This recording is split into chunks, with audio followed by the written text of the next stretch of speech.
This article puts over what I see as essential leadership principles. They are taken from my book The Leadership Gospels, 2008, that uses as the key source the Gospels being the reporting by four people, Matthew, Mark, Luke, and John, of the words and actions of the founder and leader of Christianity, Jesus Christ. Jesus was the foundation of a world-changing movement that grew during its founder's short life and went on to multiply after his death into one of the world's largest group of followers. Indeed, one definition of a leader is that you can tell them by their followers, as a leader cannot exist or be a leader without followers. 2000 years later, the Christian movement continues. So my premise is that its leader must have said something enduring and, therefore, by examining his reported words, then there must be many leadership principles that all leaders can learn from and benefit from. My approach was therefore to go through the Gospels, principally Matthew, and select those words of Jesus that have some relevance to leadership and management principles.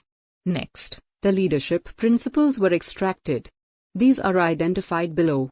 Leadership keys. Leadership and change are directly connected. Leaders bring in a new order and shift the paradigm. Leaders need a servant heart that gives, rather than takes. Leaders must be clear on whom, what they are and stand for, as it is this inner side will drive what they say and do. Leaders have to attract followers. Leaders will not always find a fit with every person and will be often criticized. Leaders use a vision, mission statement. Money as the main principle is a wrong one. Leadership style. Leaders show by example, come with me and I will teach you, and in effect, they will also recruit their own replacement.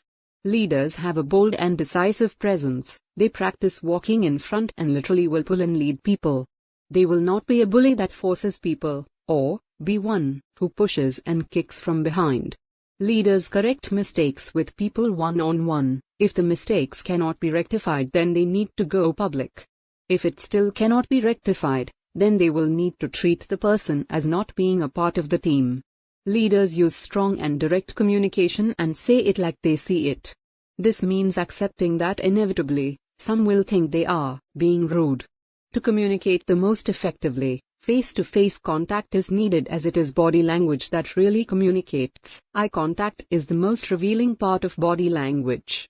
Leaders trust. This means an acceptance that the lack of trust will usually destroy any relationship between people. No trust, then, no relationship. Leadership roles. Planning is needed to give the desired results. Inputs give outputs. They are connected directly. Leaders know their people and recognize that people will use different methods, and therefore, some methods in certain circumstances may be more appropriate than others.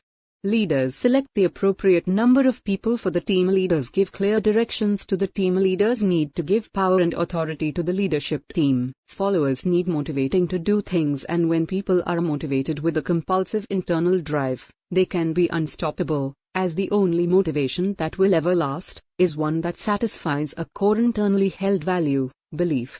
For reasons explained in the book, I also felt that the following were important leadership essentials. People make the financial differences in any organization. Therefore, people must be as the main driver, and not money, of any organization. Culture counts, as the way we do things round here must be consciously considered and the right choices made. Managers can display characteristics of leaders. Leaders are not just the top team.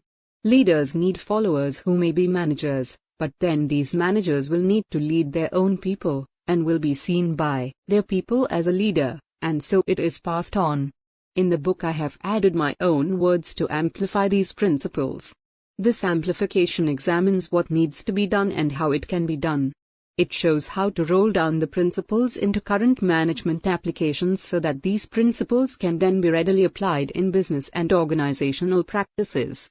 Some of the above principles are straightforward and are common sense. However, whilst they are sense, they are often not too common.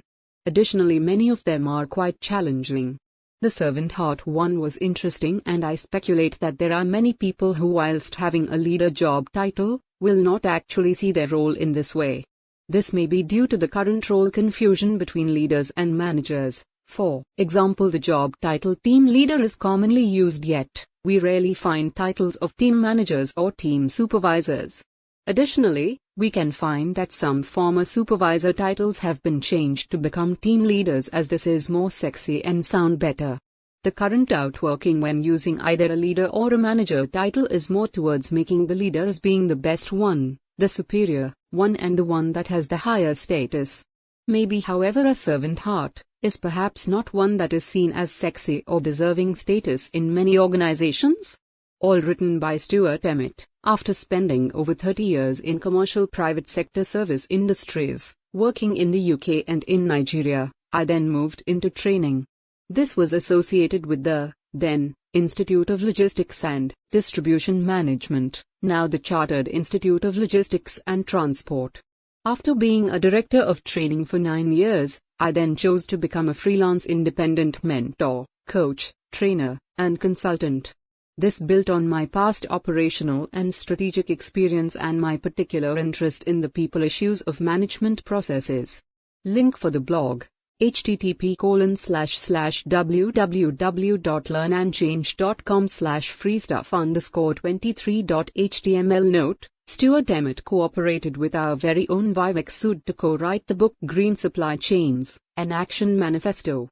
This book was one of the first books in the world on the topic of green supply chains, and as such is used in universities around the world for executive training and research purposes.